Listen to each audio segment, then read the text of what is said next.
we see terrible things. We see the worst that humanity can do, the worst that nature can do. And the only redeeming quality, and I think one of the reasons that we're born, I believe everybody's born on purpose with a purpose, is to make things right. We have strength so that we can, live a good life ourselves, for our families, and then help other people. And when we tap into that purpose of making the world a better place, helping other people's lives, we don't just see terrible things, but we see beautiful things. And that's the ultimate beauty, are people helping people, in my experience. In today's podcast episode, we're joined by Gregg Montella, the founder and director of Heroes International.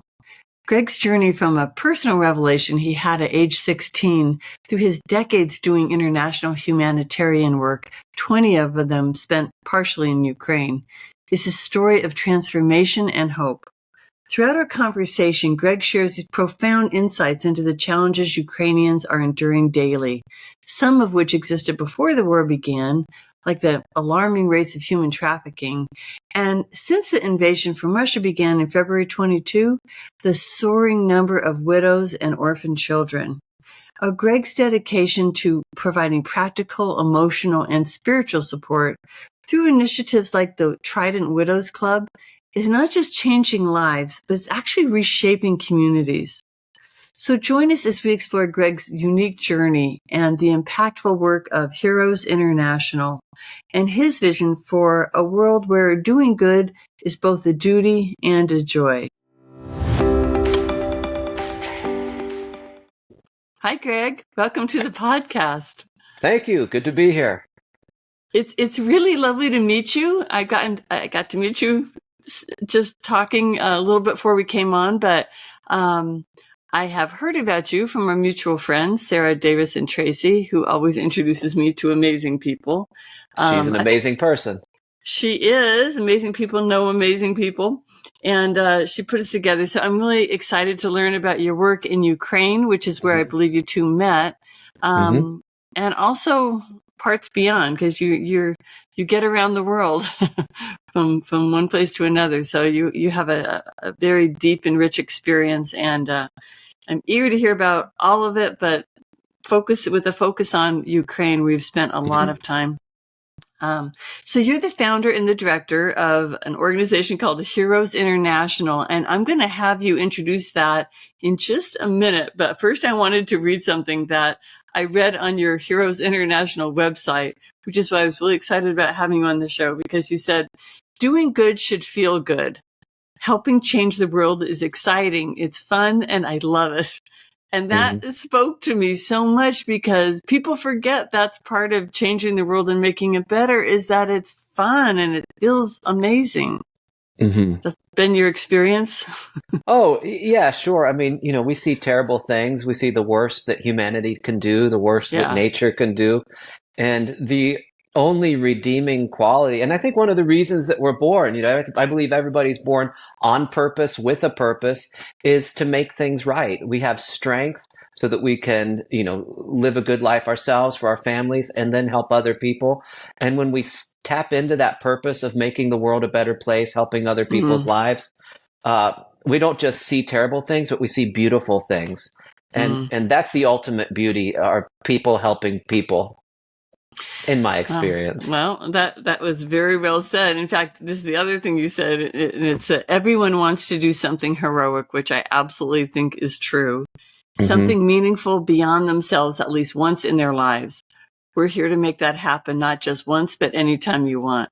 So this is a great premise that your organization is built on. It's almost built on just helping people help people. Yeah, exactly. Exactly. And that's kind of the main reason that I started this. I began traveling internationally when I was 19, and I had nothing. I had barely enough money for the plane ticket. I had a passport, a backpack, and, eyes to see.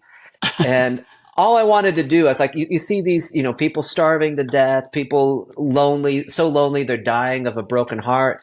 And like I was like, God, help me, Lord, what can I do? How can I, and then I would start to meet these, individuals who were doing their best with very limited resources. And I started to try to craft a life that I could help find these heroes that were out there already doing it for nothing, and Hmm. resource them, help get their stories out and help them to do it better, to reach more people, to train more people, to Hmm. inspire more people. And I really do. I think that one of the reasons that, America is in the place that it's in right now, we have so many, fights and culture wars that seem Yeah. so big when you turn on the news. And then when you really stop to think about it, you're like, what are we're talking about like bathrooms or whatever it is. And that's a real, it's a No, big I thing know. either Right. side. But yeah. But it's like if we don't have an enemy, our eyes need to be open to what the real enemy is, like something that's life and death. And if we don't have a Hmm. life and death enemy, we will make one. Like we need to be heroes. We need a villain, and if we don't find like a real villain, we're going to make one up so that we can feel Yeah. productive and we can feel like we're making a difference.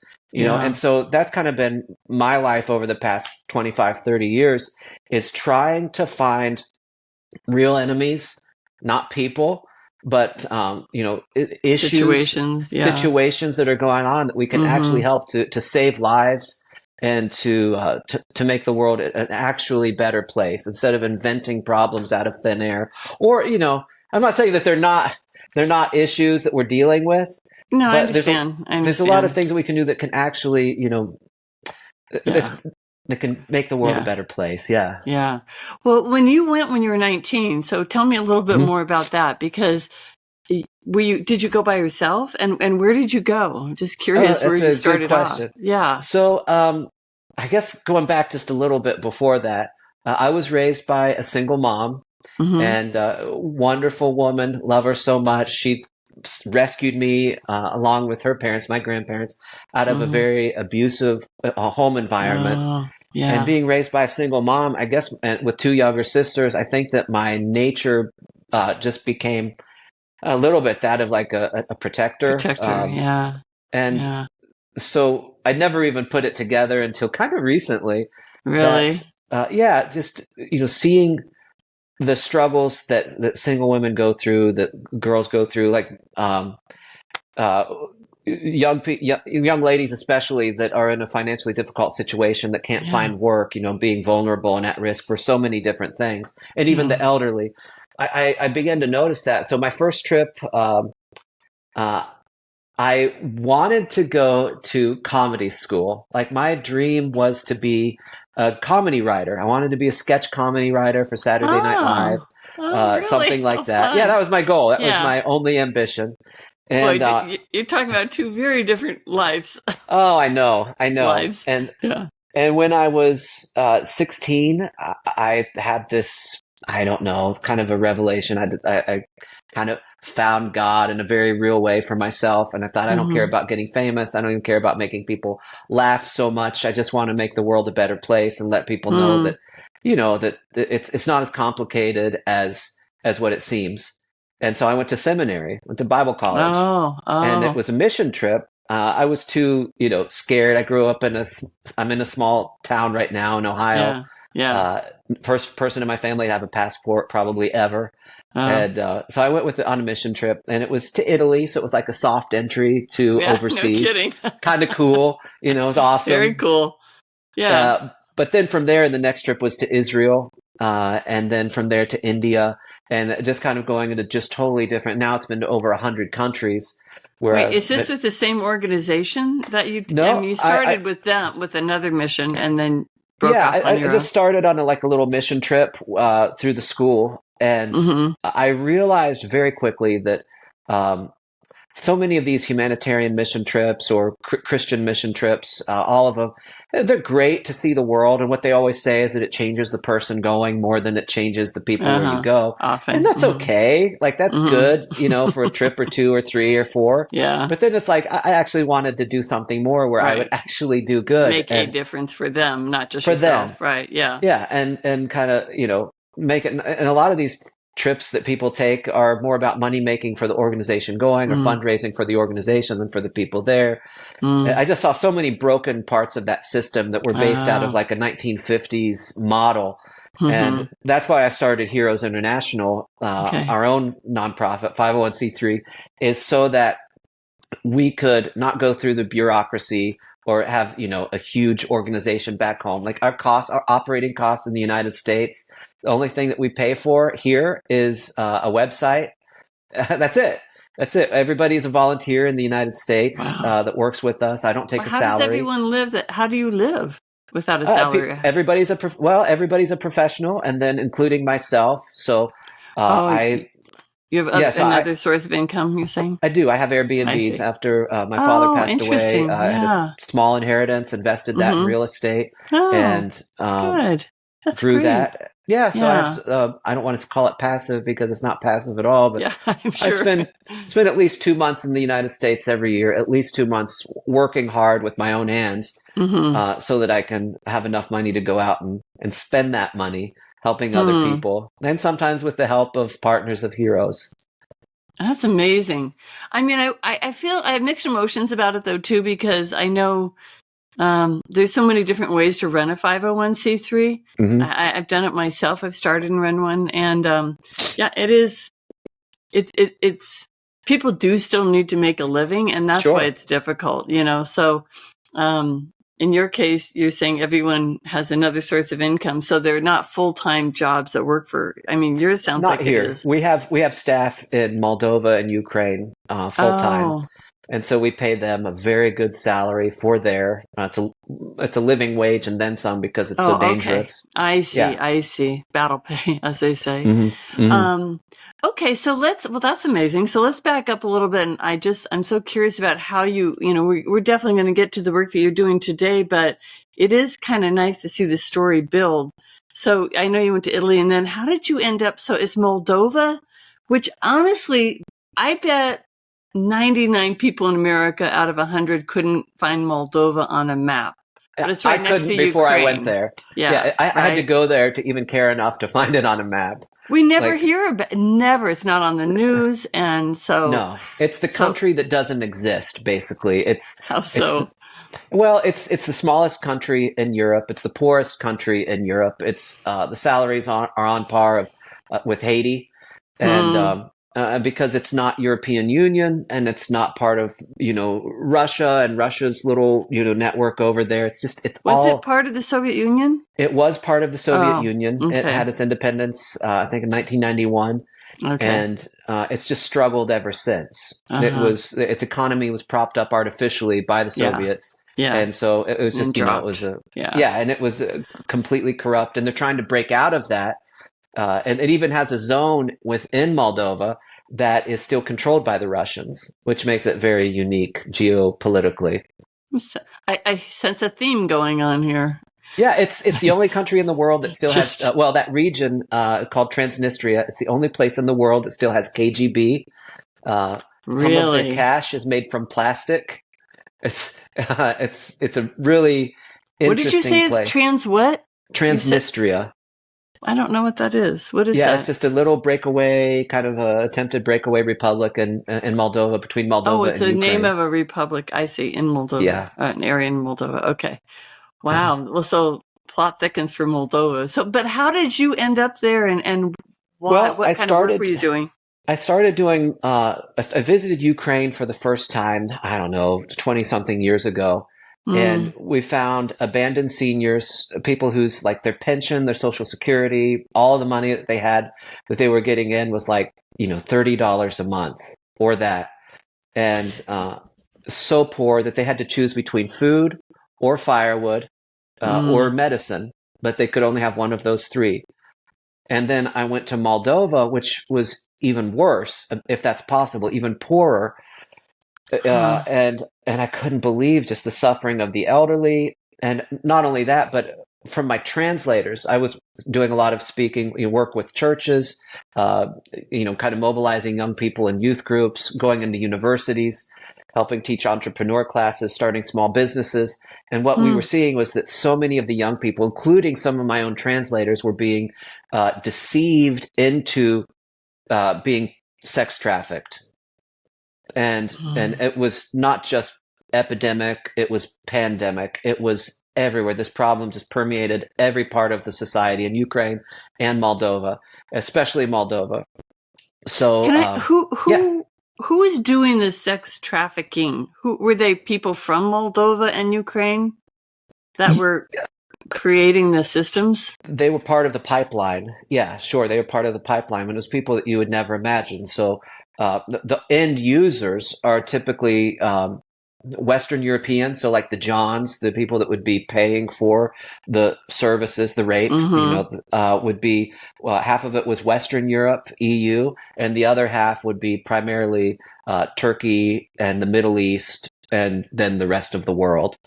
So they were being taken from their countries of Moldova and Ukraine into these other areas? Yeah, correct. So they'd be promised a job either, within their country or in Europe, and immediately their passports taken.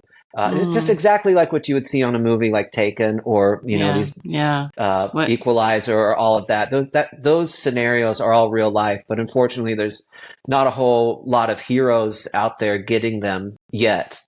There's a definition for it. Sex trafficking is now an actual term. Before it was kidnapping, but it wasn't kidnapping. It was exploitation, really? But more than exploitation. And now it's, it was easier and still is easier, unfortunately, especially in the United States, to prosecute the girl because she's caught red-handed, to prosecute the girl than it is to prosecute the one who kidnapped her, tricked her into it, forced her into it. So they're being exploited in the first place because they're poor and don't have education, don't have money, don't have opportunity, right. And then they're sex trafficked, which is its own, and then they're arrested for it. And then they're arrested for it, and they're prosecuted, and exploited even more. And if they fight back, or somehow they're able to kill or attack their abuser or any of their abusers in that pipeline, then she gets in trouble. Mm-hmm. And then what you never see is the guys who are paying for this the Johns getting in trouble for it. And so, hopefully, looks like the beginning of 2024, we'll see. Many of you watching this podcast will be after 2024. Supposedly, the Epstein list is going to be coming out at the first of the year. Supposedly, yeah. Judge just ordered that, so we'll see what happens there. That'll be interesting. I did not hear that. Well, I don't know if it's the same list of people, but I mean, just anything like that, even like in the Me Too movement, sometimes it just takes something to start happening, and then you get this watershed event. So I do hope that has some effect on it, because, I think people often forget that these things are still going on around the world. This is what our friend Sarah wrote the book, also about sex trafficking, and especially around India and Nepal. But it's everywhere, and it's here in the United States. It's just right down the street. We're not aware that it's right down the street. And you said women, but were young men trafficked as well? I'm sure they probably were. But more for labor, trafficked for work, for cheap labor, like basically slave labor. Yeah, I had friends that went to take work in Russia, and when they came back 6-8 months later, a year later, they would try to go out. They finally get some food. They were forced to sleep in a room with 8 or 9 other guys, fed just enough to stay alive. If they tried to run away or use a phone, would be beaten. And then when they got back to Moldova or back to Ukraine and just go to the gym or go jogging, they start to get stress fractures or broken bones because they became so weak in those environments. A lot of people men trafficked into Dubai and that part of the world, Qatar, to do construction work, fed, literally slave labor. So one of the things that we've worked on so hard for the women and the men is to create safe, good jobs within Ukraine and within Moldova, and tech sector, agriculture, even fashion, to help get them, tapping into international economies to help get them good money. And even a lot of it also comes down to teaching identity, who you are, telling girls and men, you can say no, and this is the power of no, and this is how you say it. But if you're starving, if you're hungry, if you want the dignity of work, and you can't find work or create work, or you don't have the mentality to start your own business or to be creative yet, then you're still at risk of being exploited. And this happens with even when you're something looks to be very good, because I've done a lot of work with some of those Middle Eastern countries as well that have brought people in from the Philippines that are looking in their high-paying jobs, and they're brought in to help a family. And it's the same thing. This isn't. It looks really good at the beginning to the person being hired, and it's just such a cautionary tale for if you're going to another country.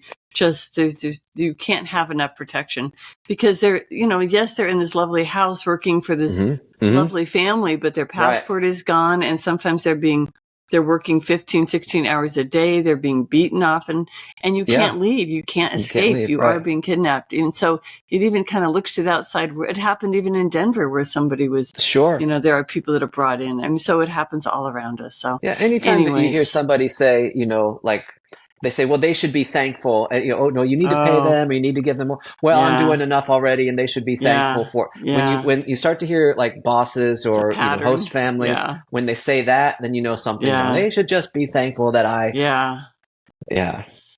So, okay, so you identified these problems, and then you just started. And first of all, did you do this with others? Did you start Heroes International with other individuals, or was it just you? Just my best friends that were out on the field with me. We got so tired of the red tape of the bigger organizations.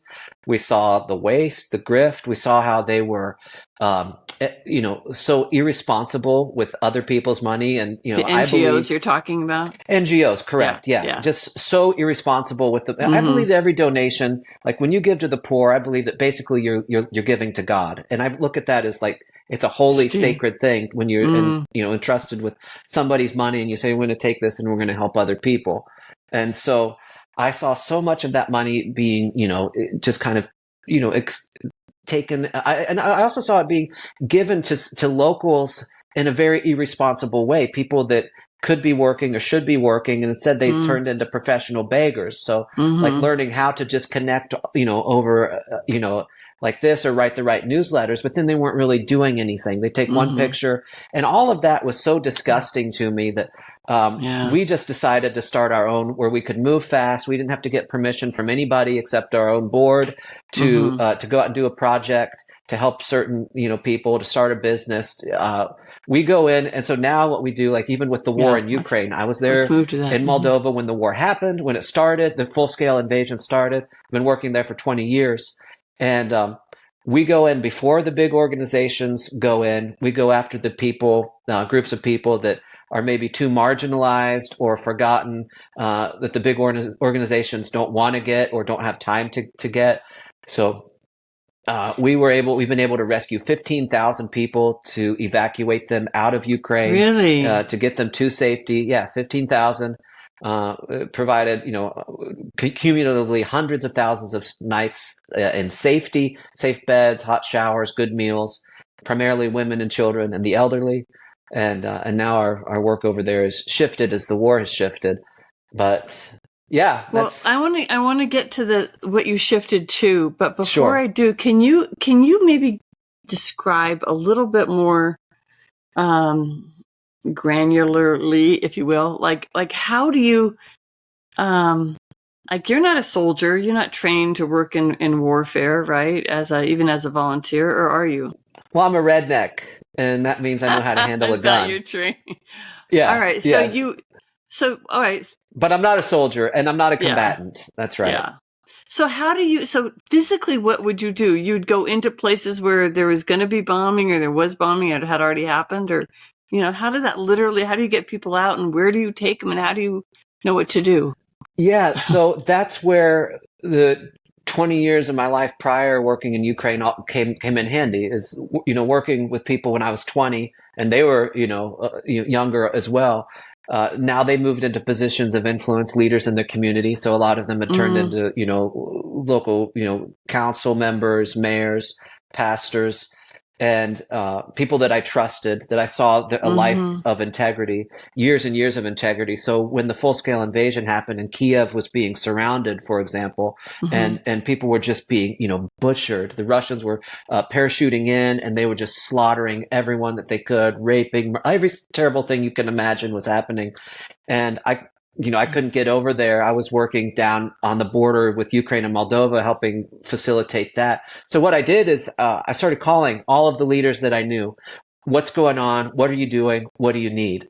And through the magic of social media, we're able to tell their stories. And instantly, people that I went to high school with, my teachers, two of the principals of my school, even the school that I got kicked out of. I got kicked out of a Christian school when I was in 11th grade.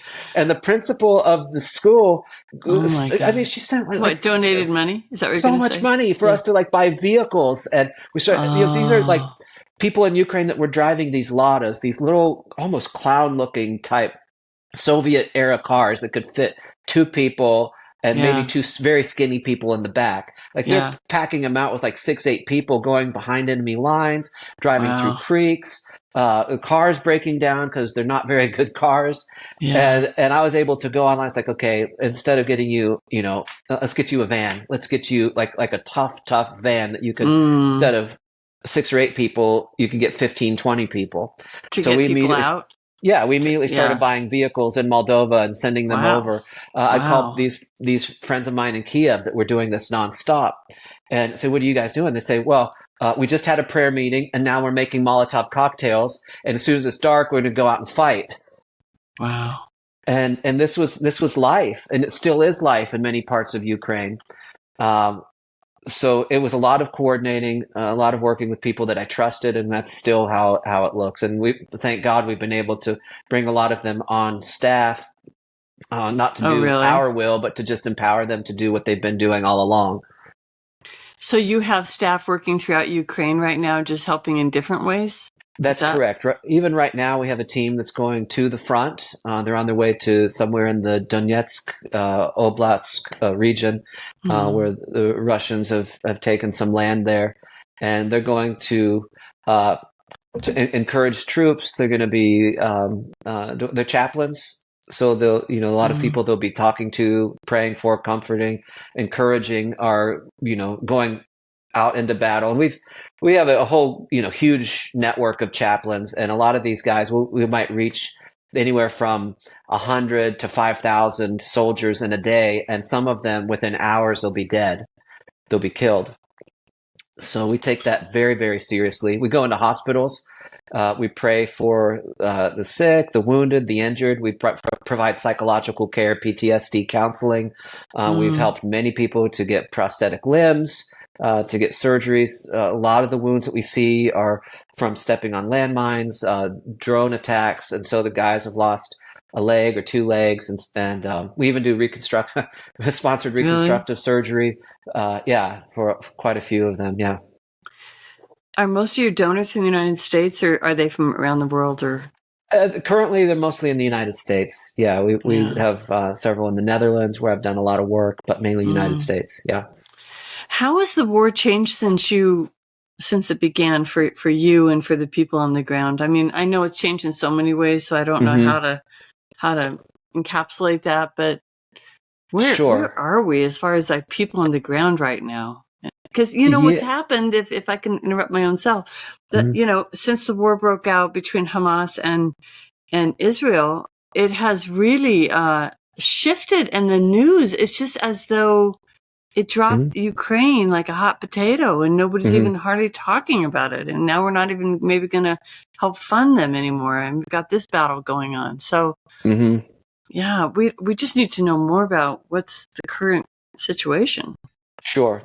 So about the war in Ukraine, I will say this as an expert and somebody who's been there for a year and a half, and I've been shot at, I've been almost blown up so many times.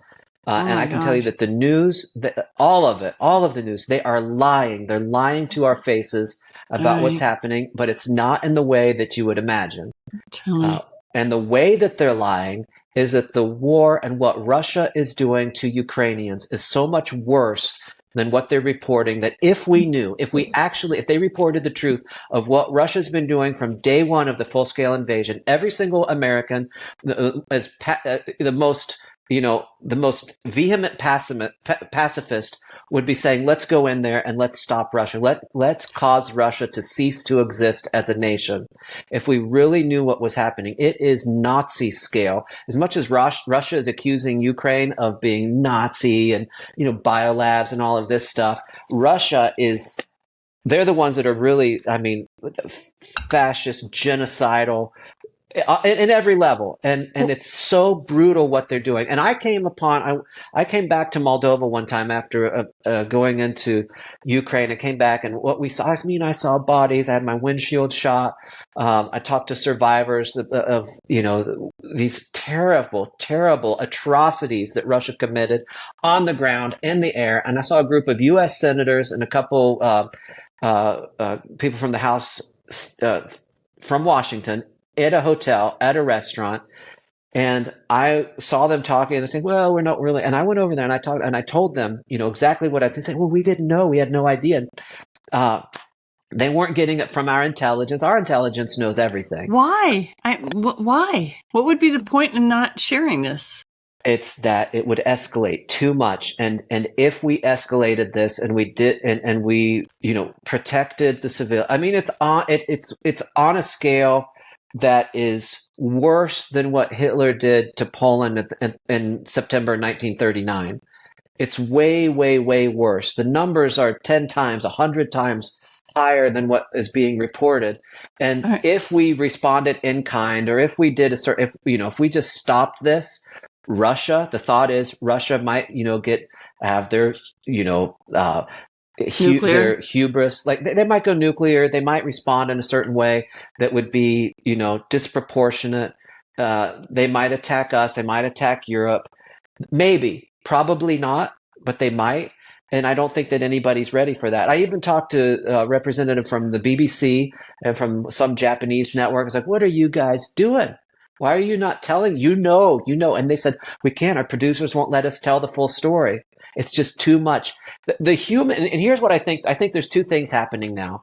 Number one, the human psyche can only handle so much tragedy and loss on the evening news. There's only so much that we can handle before it makes us crazy. Right. So that's part of it. You don't want to see, they waited till the war. You don't want to see like Jews lined up, stacks of Jews lined up in front of ovens, every single night. You don't want to see, rows of people getting executed, in front of a trench every night. No, and but you don't want to see it, but you should still report it. You should still report it, but people change the channel and it's the same images. And so with Ukraine right now, it's the same imagery. Right. Like you can only see so many gray buildings, apartment buildings or hospitals reduced to rubble until it's just the same. It looks exactly the same, and unfortunately, I have seen that very same thing happen though with this war in Gaza, because before there was a ceasefire for a few days, it was that constant thing. And I myself, as a person who's so familiar with it and have friends there and have trying to get people out of Gaza, there's a lot, and I have friends on both sides. Sure. I can't take, people ask me what my opinion is and I start crying. So I'm on edge all the time with this. So I get that. Sure. And I could hardly look at the news after a while. Right. But people did not turn away from that. But what I wanted to say is, and I brought this up specifically about Ukraine because, I'm bringing it up about that issue, relating it to what you're saying. Mm-hmm. After that ceasefire ended, one of the four, I think there were a couple where they exchanged hostages. Maybe there's been three, but the reporting changed after that. And we were seeing bombing and explosions every single day, all day, and bodies of babies.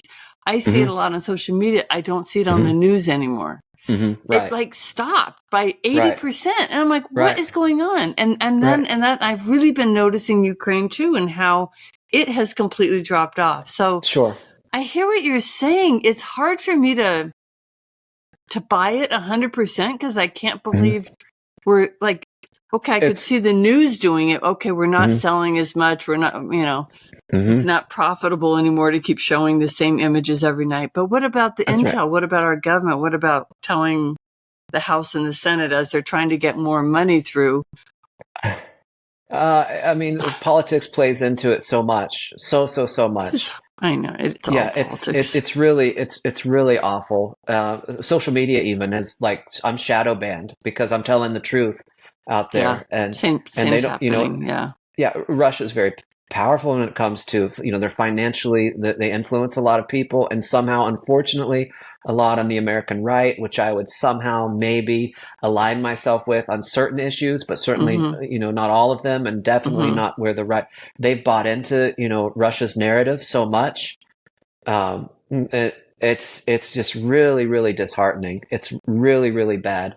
But I would say that, the people in charge know exactly how bad it is, what's going on, and if there's compassion fatigue on the end of the viewer, seeing the same images over and over. So, the cycle needs to change, and then there's also like the story arc of something where, okay, Ukraine's the victim, and now they're fighting back. Now they're winning. Okay, now Russia seems to be winning. Okay, now Ukraine's doing a count. Like there's this thing that makes, this kind of sells papers because it's just, they turn it into a drama, and they almost create the drama themselves through, through this. But what I can say from a humanitarian perspective is that there's a lot of kids being orphaned every day. There's a lot of widows being made every Let's single talk about day. that. Yeah. On Ukraine's side, there's anywhere from 200 to 500 soldiers killed every single day. On Russia's side, it's not uncommon, 500 to 1,000 Russian men being killed every day. It's not unusual for Russian tactics. It's their answer for hundreds of years has been just to throw bodies at a problem. And interesting, out of 700 years of Russian history, they've only had 30 years out of 700 that they have not been attacking a neighboring country. Oh my gosh, I've never heard that. I have heard Yeah. recently, though, that they have lost high 80, like 85, 87% of their troops that they had before the war started. Yeah, it's true. How can they continue? How can they continue with, I mean, so when you're talking, we're going to talk, in fact, we should move right into this about what you're doing with widows and orphans, because Sure. Because that's the case in Russia as well as Ukraine. I mean, even more so, as you're saying, the numbers disproportionately more even in Russia. Russians are dying because they're not in their home, they're not fighting from their home territory, so it's much more difficult. But yeah, I think you said, so Ukraine is losing 300 to, or gaining, creating 300 to 500 new widows every day. Yeah, yeah. And the average age is like 27. That's correct. Yeah. Yeah, it's awful. I mean, I would say that Russia's the ones that are doing that. Like they're the ones that are creating it, but they are. That's what Putin they're adding every single day is anywhere, hundreds of widows every single day. And as is the nature of war, the resources, the national resources, and a majority of the aid that's coming in is in the form of weapons and to just try to hold the line or to reclaim their territory. Not to actually win. Yeah. The Russians talk about this thing like the Ruski Mir, the Russian world, and they have a dream of the entire world, being the Russian world. As we look at America, there's kind of an idea of what America is, for example, at least there used to be.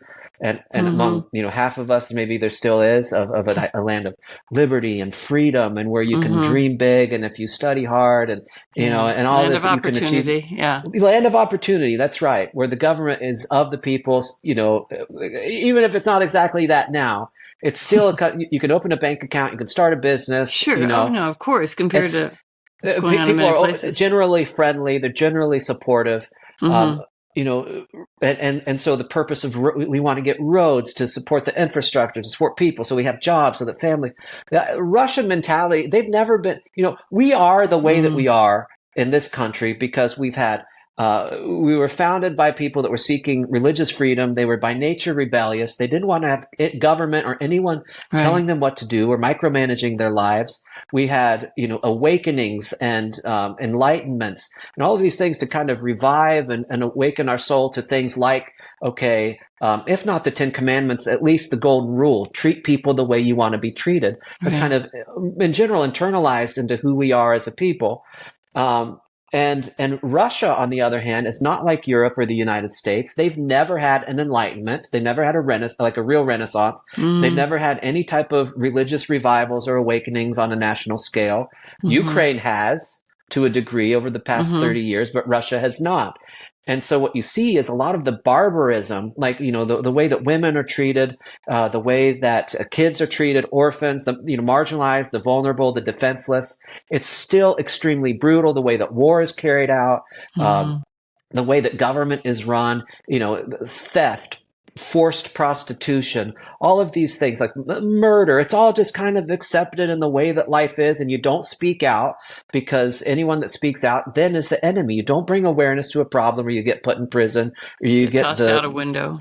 Yeah, that's right. That's right. It's just ridiculous. It's embarrassing how many leaders of high level people have had these accidents where they fall out of windows, and it's like, how are you kidding me? It's Stalinist. And the biggest problem, I think, right now is that, Americans in general are completely ignorant of history. We know World War II. We know that we basically won it with our allies. But what we don't really understand is that the Soviet Union, they were our allies in World War II to defeat Nazi Germany. And as soon as World War II was over, General Patton said, let's not quit here. Let's not stop at Berlin. Let's keep going. Let's go all the way to Moscow, because the next major world war will be with Russia. He said he said they look like us in general. They look like white European people, but they don't think or function or process information like white European people. Whatever, what I mean in general. Well, Western, yeah. Western, the way that the morals are completely different than what ours are or were in the 40s and 50s, and well, so some great there's some great writers, and they've had some leaders, but Putin has taken them right back. He's taken them right back. Gorbachev, and there's been some bright stars, but right, and anyway, well, we let's move on a little bit to talking about your work in Ukraine with widows and actually what you're trying to do now to help them, because it's funny. I just want I feel like talking about widows, that's something we don't really talk about anymore. Like if biblical times or other times in history, or maybe in World War II, we talked about widows, but it's like that term isn't even hardly recognized anymore, and yet that's right, hundreds more a day, and they're not widows, they're mothers half most of the time, with little children who are now orphans. So that's really, is that your focus now, your biggest focus, or one of them? We have three main focuses now, because we're doing a little bit of evacuations, but the lines are pretty much drawn now in Ukraine. So not so much that, but what we've transitioned to is, as much as I enjoy personally talking about politics and letting the world know what's really going on. Well, which I appreciate very much, by the way. And I'm happy to be able to share that, because the truth is just so hard to get at sometimes. And we don't even understand that it's hard to get at. I could tell you story after story of Russian soldier atrocities that I've seen either firsthand, or that people that were helping people on our team, that they've survived, but that's for another time. The issue of widowhood, it's a big deal, and it's a term, unfortunately, that's kind of being lost out of our own vocabulary. In the United States, for example, there's about 2,000 widows, 2,000 men and women that are widowed in the United States every single day. Every single day, 2,000. And the average age of an American widow, the age that they're widowed, is 57. We kind of expect younger than I would have thought. Yeah, I would have thought. Me too. 77. Yeah.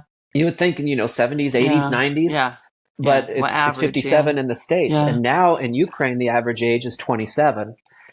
So that's major. And you expect when someone's of a certain age, you just know that's the cycle of life and all of that. Not to undermine it or underplay the significance of it, but you're expecting it at 80. You're not expecting it at 27. People have lived their lives, and so when it's someone that's so much younger, then you have to look at all the practical things, the dreams that have died along with it, income, the kids growing up without a dad, the grief that parents and grandparents that survive have to go through from losing a son or a grandson. Mm-hmm. And then what does the future look like for these families that now don't have a dad, where the mother's full time and they're not in a society yet exactly where, a woman can just go out and work, find a great safe job that's able to provide for everybody. Mm-hmm. So if you look at how we approach widowhood in the United States, it's even worse right now in Ukraine. And that's something that we want to change. So in the United States, you look at the most, compassionate groups that should be doing something, which would be, maybe start with the church. Yeah. And what happens in most churches, sister so-and-so passes away. They put it in the bulletin. They make an announcement on a Sunday morning. Or brother so-and-so passes away, and we're like, okay, here's the surviving husband, here's the surviving wife, let's keep them in our prayers. And that's it. Yeah. And that's it. There's no psychological support, spiritual support, practical support. Yeah. And you're and right. so I have two friends that have become widowed in the last 6 months, and I'm watching it day by day to see I'm watching their lives, the pain and what they're going through, and they're both elderly, so it's not again the same story. But you're right. I just want to throw in one more quick little thing, and that's we're so isolated now in our country that our sense of community is so fragile now. So That's if you're right. not part of a faith-based community or part of some kind of community, then you're alone. Your kids live somewhere else. So That's it's exactly a right. problem even for Americans, is what you're And saying. social media can help when people are honest, but there's so much of an idea of we got to put our best foot forward and smile, or just stay away because we don't want to depress people. And nobody enjoys constantly reading somebody's like, oh, I feel so alone and lonely now. I feel like that doesn't bring good and vibes. Elderly people aren't on social media as much either. Right. For sure. That's exactly right. Yeah. And so what we're doing, there's an amazing organization here in the United States called the Modern Widows Club. And it's run by a woman called Carolyn Kappelmoore. Please check it out if you're watching this and you want to learn more about it. It's just phenomenal. I'll put a link on it. Modern Widows Club? That's correct, yes. Yeah, they're doing such great work. They're pioneering in so many ways. And we want to kind of replicate that, something very similar in Ukraine. One of the things that we see, going back to kind of how we started the podcast, everybody needs a sense of purpose. They need when your family's torn apart or your best friend is suddenly ripped out of your life, what's your purpose then? Where do you fit in? So what we're doing is we're starting these clubs, and starting with the major cities in Ukraine, where women and men can come who have been widowed, and they can find solace in each other, share their stories when they feel like they want to. They can have a meal together. There's no major agenda. There's not like, a sermon to start off with, like not like a 20 or 30 or 90-minute sermon or something, and then people shake hands and have a cookie on their way out the door. It's where people can really gather, and they really hang out. They develop friendships. They do have a meal, and we introduce things like community projects, things that they can get involved in, helping other people, onboarding new widows, so that helping guide them and walk with them through the grief process. Through even one of these things that we're doing, we're providing boxes to people, like comfort boxes, that it will have some lotion, some soap that the widows themselves make. So that's a good activity for people to kind of bond while they're doing something with their hands. But in addition to hey, here, go have a little self-care night with your bathtub, and and watch a movie on us. And here's a certificate for some coffee, and whatever. Like, what the main purpose of it, they get a manual, and we're working with local churches, community leaders, to find primarily men in the community that are mechanics, that are plumbers, that are electricians, so that as, for example, things go wrong in the house, they can call someone that's a trusted name that's on the list, and this trusted community member will come and be the handyman. There'll be a list of people like safe babysitters. So if the woman would like to go out with her friends, she needs someone to watch her kids. So it's a whole like a directory of people that can help her if she gets lonely. If she wants, she'll have like a whister. So it's like a widow sister, like a big sister in it. Men will have something like that for them that can, just hang out, come over, have a cup of tea, just, be there, just to be there. And it's something that's incredibly healing, incredibly important. Because otherwise, what we risk is a whole generation of women in a culture and a society there where alcohol is basically like that's the go-to answer. Yeah. A whole generation, kind of falling into either alcoholism, being made very vulnerable to sex trafficking, which is happening en masse now for these widows. Oh my God. Starvation. Really? We're seeing even starvation for the ladies that stay at home and don't even know who to reach out to, that get lost in the system. And terrible things happen then. So we want to just, connect them with communities that care, whether they're a believer or not, to just get them into new families. And the Bible says that God sets the lonely in families, that he's a husband to the widow and a father to the fatherless. And the way that happens is through people. It's through people. And in James, it says that true religion is caring for widows and orphans in their distress, and to keep ourselves from being spotted by the world or stained by the world. And I believe that what that verse means is, how do we get stained by the world? We become selfish. We become inward focused. We don't care about, the struggles and trials and suffering of other people. And we find so much more satisfaction when we help other people. So no question. Kind of what we're into right now. So that's one thing. We're also right now. Yeah, go ahead. Well, okay. I don't want to interrupt the next thing that you're doing, but I do want to ask a couple more questions about that one. What's the next thing, just so I don't forget? What's the category we're going to go to next? Okay, so next will be what we're doing for premature babies, especially born to some of these women. They're all women that have been affected by the war. So we have a very special project happening right now for them. And we also have psychological care and spiritual care going on for soldiers that are at risk of being killed. So that's these are three major focuses of Heroes International in Ukraine right now. That's it. Yeah. Well, so let me, and I'm going to ask you more about those last two because they're all really important. I want to go back, though, even as a kind of the underpinning for those three focuses. What's hard for someone like myself, and I think other people who've never been there, who don't really know what it's like to be in a war zone, it's kind of hard to picture, because you picture a war zone like a World War II movie or a movie like that, where the bombs are falling in your city, and actually the news would show that too. But you're talking about like these widows and they're going to meetings, and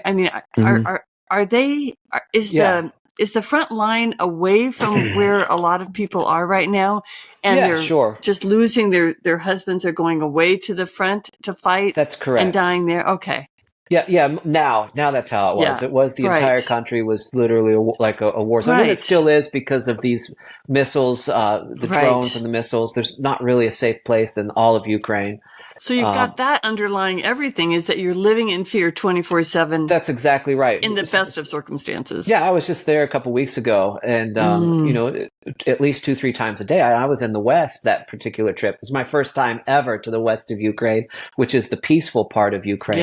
Yeah. But even then, you could hear explosions in Kiev, and then in the cities in the West. They target Russians are targeting hospitals first and foremost. Next is playgrounds and community areas. It's to to just destroy morale. It's to make sure that people, the babies aren't born safely. It's to attack, there's so many, it's just psychological and real warfare. It's so brutal and insane. So people are living with this constant stress of, this could be my last night. There's nowhere that's safe. But one of the ways that they fight and that they resist that is by living their lives, is by, going out and producing, by working, by, you go through like 3 months, 6 months, a year of hiding in a hole, and you get sick of it. And like, okay, whether I live or die, I need to go be productive and work. I need to go provide for my family. And whether I So, live or die, we're going to celebrate a birthday. Whether I live or yeah, die, we're going to get married. Whether I live yeah. or die, they are not going to stop us from worshiping, from gathering, from celebrating life, from mourning. They're not going to stop us. They're not going to steal our life.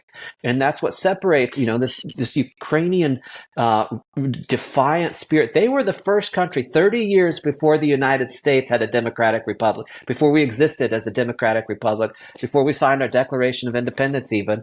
30 years before that, Ukraine had done that. So Oh my they are gosh, so very really? similar in their heart. And the Oh more my that these goodness. layers of the Soviet mentality and the Russian Yeah, influence, the more that's like peeled off, the more the we more see they this emerge. American, very, very similar to the American spirit. Yeah, Really so you look, interesting. Okay. it is interesting. And the more when Yeah. you look around, like, so yeah, people go to restaurants, people are working at restaurants, food is coming in, they're producing crops as much as they can. People are Um, going to work and school. Going to school, the only way that they can go to school in person is if there's an underground bomb shelter that they Oh, can get to within a certain amount of time. A lot of students are actually having school in bomb shelters or in mm, basements, but they understand that after 2 years of these absurd, after the COVID years of keeping kids away from everybody, no society can survive by isolating kids from each other or having in-person teaching. no.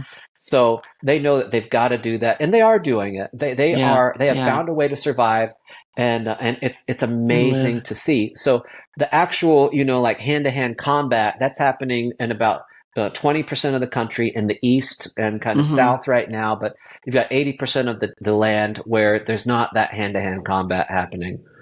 Okay. All right. So these areas where widows can gather, where you're going to start these Mhm. services, they're all relatively peaceful right now, but but still their family members are going off That's to right, die. right. Okay. They've either To enlisted or die, to been fight or live. conscripted. Yeah, All right. So,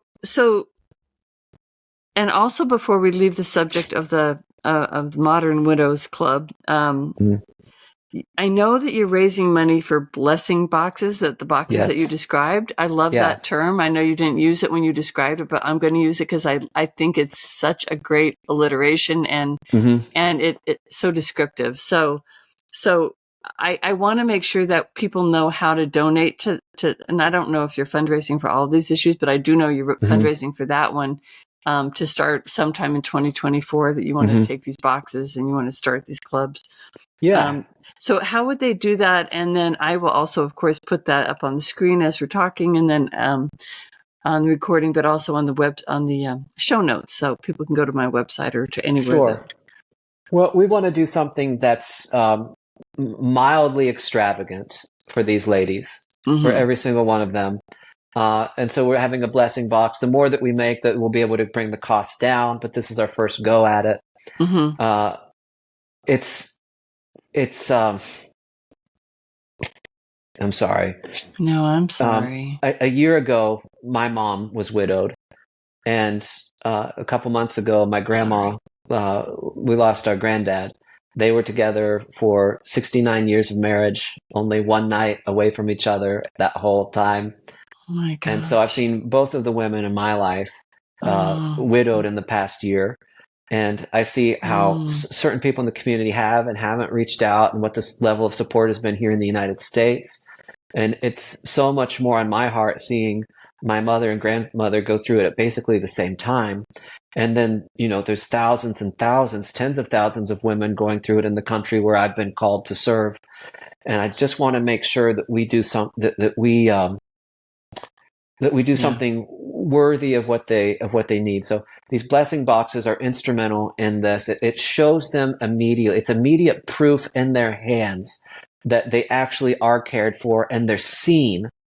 That's the biggest thing. Widows so often Yeah. feel like they turn Right. invisible. Their Right. identity, a lot of times is in their husband, Yeah. in their marriage, they're so and so's wife, and now Yeah. they're not that anymore. And Yeah. what we're trying to say is that obviously your worth, your value didn't come from that you are important and worthy, as you are even now, that you fulfilled your promise. You weren't a failure. It was not a promise that was broken. You said till death do us part. You Mm. fulfilled your promise, and Mm. we're here for you. You're not alone. Mm. And So if people would like to give towards these blessing boxes, it's very, very easy. You can go to Heroes International by any means. You can give by ACH, bank transfer, Cash App, Venmo, credit card, debit card. You can even mail in an old-fashioned check if that's the way you like to do it. And I believe that I've had my head in another project. I believe it's $50 a box. Is that? I read $50 is about what you think the cost of each box would be. And this also has that book of all the references, all the plumbers and all the people who can help them as well, That's right? correct. And this is in Ukraine, just so we don't get people confused with what's going on. This is like, and $50 here, it's like, okay, you get a gift certificate for $50 in the States. It's like a meal or two or three, but over there it's like, oh my gosh, look at this. Wow. Like these are women that they won't even get a Christmas present this year. Yeah. They won't even get a single present because their husbands are gone, and their parent. A lot of them, the parents may be gone, out of the countries. It's. Well, I think that's beautiful that you're doing that, and the whole club that you're starting, this Modern Widows Club. I love that. I mean, it's beautiful, and I am so sorry that you had such a personal loss this year. And sometimes that is what inspires us to do something new. So there's a blessing behind it, but it's still very painful to go through. Our big push for this. Thank you. I appreciate that. Our big push for this starts right at the new year. That's when we really start to promote this project. Okay. And we officially unveil it in Ukraine February 14 on Valentine's Day. How sweet. Okay. Yeah. So that's when we'll start with the meetings over there. And we're starting in Kiev and the 5 major cities. Really? So from there, we hope that it grows. That's fantastic. I'm very, very excited about that. And if you can just talk a little bit more. I know we're kind of running out of time, but I really want to hear about these last 2 initiatives a little bit more. You started with the premature babies. Is that is premature babies? Is that a growing problem with stress and danger? It's a huge problem. Yeah. So they've seen I think 3 times, 4 times more premature babies, babies born prematurely since the full-scale invasion. And with the hospitals being the most dangerous place right now to be in the world is a Ukrainian hospital, maybe also a hospital in Gaza. I don't know. But there aren't any left, so they're not dangerous anymore. So So what we've seen is that with premature babies, obviously, without incubators, a good majority of them, unfortunately, are having lifelong issues or they're dying. We've developed with our friends have developed these baby carriers. They're like slings, special slings that are very inexpensive to make. We've gotten the price down to about $30 per sling, and it provides a very high quality skin to skin contact with the baby. When the baby has skin to skin contact with the mother, it's so much better than an incubator because they've got their heartbeat actually synchronizes. They've got that face to face, and it doesn't just have to be with the mom. It can be with the dad or a caregiver. But they can start to mirror emotions. The way that we as people learn to give and receive pure love is through pure touch at a very, very young age. And when a child is in an incubator, they're not receiving that, and that can create a lot of attachment disorders, a lot of different, behavioral issues later on in life. Really? A baby will even grow 3 times faster with this skin to skin than they do in an incubator. They develop physically faster, mentally and emotionally faster. So we've got good friends right now that we're working with, and together with Rotary Club International, we have become the deliverers of thousands of baby carriers. So we've got a team right now going right along the front lines, delivering them to the hospitals that exist. We're training doctors, nurses. So that's something else that people can give towards if they like. They can sponsor a mother and child for $30 a sling. If they want to do 300 or 100 or however many they want to get. This is just we can't get them out enough. There's thousands, tens of thousands of mothers that need these and babies that need these. And it doesn't. Why would it be only, or it probably isn't limited to just premature babies? I mean, that's who's at risk, at highest risk. That's right. Those are our priorities right now. But it's anyone. And the other thing that we're seeing, and so I was just doing this a couple weeks ago there, and this surprised me, is that the moms that are in the maternity wards, not just of preemie kids, but they're saying, I can't get down to the bomb shelter in time because we've got to get them, either out of their machine or off of this. And with these slings now, if they have another kid, not even in the hospitals, but if they have 2 or 3, it's hard for them to get everyone down. And if they can have this, a child in a sling, then it's so much easier to get down into any the baby bomb you're shelters. talking about. Up to 2 or 3 years old even. Sure. Oh, wow. So that's a huge project that I'm loving. All right. That's beautiful. God, the things that you're doing are they're like the most human thing you can do, like the most intimate and the most life-saving, it's bringing the love together of people. It's touching not just the physical, but the emotional and the spiritual side of them. So they have this extra benefit to them, I guess. Yeah. All right. And then, so I'll put, just so everybody knows, I'll put links for all these things on so people can go, if they want to donate to one of those things. And then what's the last one is for soldiers? Yeah. So this is interesting. The stress, the stress that soldiers go through when we go out as chaplains to reach them. It's not just, we'll talk about Jesus and the afterlife and, being ready to die, which believer or not, it does help people, so much, but we also provide PTSD care. And we have only a few minutes to reach these men before they go out and fight. And they're fighting for their lives, for their wives, for their children, for their freedom, for the liberty of their land, to prevent a genocide from happening even more. And we only have a few minutes with each one. So we'll be, either in a bunker or we'll be in a barracks. Sometimes we're speaking to 12 people. Sometimes it's to 500 guys. And it's only a few minutes that we have, and we'll try to comfort them. We'll encourage them. One of the things that we're doing now, though, in order to kind of maintain that contact, is we are starting a TikTok project, and we're calling it A Minute to Win It, and it's for their spiritual and psychological care. So these questions that these guys have about, like, if God is good, why is this happening? Where is God in war? What about how do you react to fear? Like, how do you train your brain to live when you're living in stress? How do your body when you're living in stress? Fear, stress, sorrow, regret. All of these core issues that can make a person go crazy. We are after we have personal contact, our chaplains are going and they're giving them QR code with the card that they can go on, because somehow these guys are all allowed to have cell phones and go on social media, which doesn't make any sense to me, but that's where they are. And so they're going on there and they'll be able to like read about, okay, this is how to calm my heartbeat down. This is how to get a better night of sleep. This is, if they're, kind of spiritually curious, this is what the Bible says about this and about that. And it brings so much peace, comfort, healing to them, even, before and after, during the rotations when they're in foxholes. So we're doing that in Ukrainian, but we're not just doing it in the Ukrainian language. Here's where it gets really interesting. And here's, one of the things I love so much about it. Every devotional that we do in the Ukrainian language, we're also beginning to do them in the Russian language so that we can shoot this out to Russian soldiers, so that we can get them understanding. And we're going to add some history. We're going to add some testimonies so that Ukrainian to just kind of let them know what's going on and what their comrades are doing and how it's affecting individuals.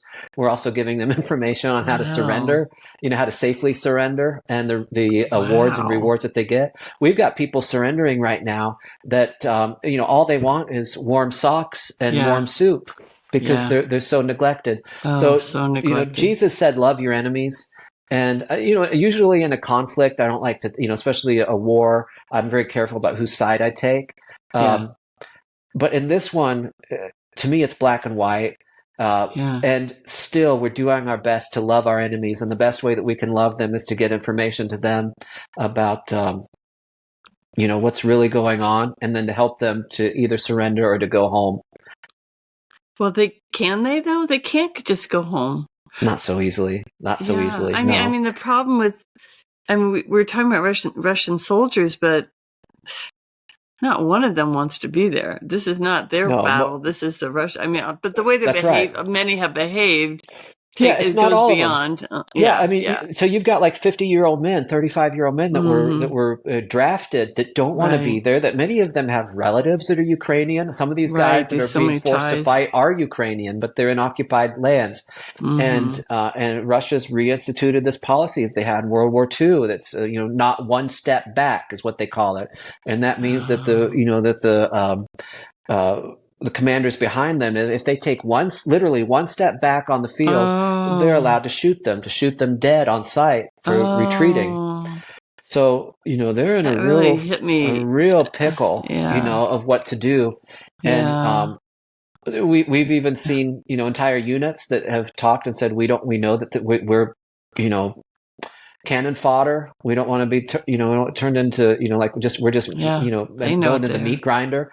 And Yeah. so they're threatened. Their families are threatened that if you surrender, if you retreat, we're Mm. going to go find your wives and kids. That's what the Russian commanders are telling them. We know where they Oh, live, and we're going to do terrible things to them. oh, So what we've seen now are units that if the commanders, don't surrender, they're shooting their commanders, and then they're en masse. They're surrendering, but they're making it look like they got captured. So it's amazing that they're making progress with that kind of a mindset, because yeah. they are, aren't they? I mean, if we look at the situation of the Mm-hmm. war right now, I mean, it looks like Russia's winning, doesn't it? Well, no, I mean their goal is to take the whole country, and Putin just said this past week he said that their goal remains the same, is to take the entire nation. So Russia's kind of standing, firm with 20% of Ukrainian territory, not more than that, and they're not making any significant advances. I think they lost about Mm. 30,000 guys recently in one area to gain 3 kilometers of land. Oh, So that's a heck of a lot of people to just get, half of a it's city. like the lives are worthless to them, Yeah, yeah. So my meaningless. dream is to have a widow's club, not just in Ukraine, but we would love to open these all across Russia too. Just to these That'd be a women, beautiful they act. need it. Yeah, yeah. Yeah, So they don't we're want working this. with Russians in the United States right now that want to go back and do that. Really? I cannot even tell you their names, Yeah. but we are preparing them and equipping them to go and do this as well. Really? Yeah. Boy, that's talking about loving your enemies. Ultimately, this is how you win a war. You win a war by teaching people a different, set of values, and by helping them to see, what's. Um, that's what this is. It's an ideological war, and until people's hearts are changed, and that trickles up to government, or it takes over the government Mm-hmm. one way or another, it's just Yeah. going to keep happening, and it's so much in the blood of of that culture right now that they really they're due for a revolution, either inward or outward. How long are you in the United States right now? How long are you going to be I'm here? here right now. I'm working to save up my money so I can go over and spend it again. And also, I'm spending time with my mom and grandmother, just kind of Yeah. being here to make sure that they're okay Especially at a through time this like this. I'm glad you're transition. there. Yeah, Yeah, especially over the holidays. It's really, yeah. really a tough one that first year. You're an amazing human being. I feel so blessed to have met you and to spend this time together. Thank you so much for doing everything that you do. Well, thank You're going you. Thanks back in for February, right? yeah, going back in February. I can't wait. Can't wait to get over Yeah, there. I'm torn now because I have two families. I've got my yeah, mom and grandmother who yeah. charity begins at home, and we always have to look after our families first. So not and it's helping me also to know how to better serve the widow community abroad is by living it and going through it here. And do you have a family in Ukraine as well, or do you just mean your entire your They're entire like family. Ukrainian family? Yeah, yeah. A really big family. Yeah, yep, yep. We'll see. Working on the family of my own thing. Well, I wish you luck. I wish you happiness, and I will do everything I can to help you get the word out about this organization. I love what you're doing. I just Godspeed and take care of your health and your family and your world. Thank you for Yeah, all thank you of so it. much. I appreciate it. Thanks for having me on. Sure. Hope we can do it again, maybe even when you're over there. I'd love Yeah, to have a sure. That'd follow be up. great. Okay. All Absolutely. right. Merry Christmas. Have a great holiday, and we'll reconvene in the future. That's right. Merry Okay. Christmas.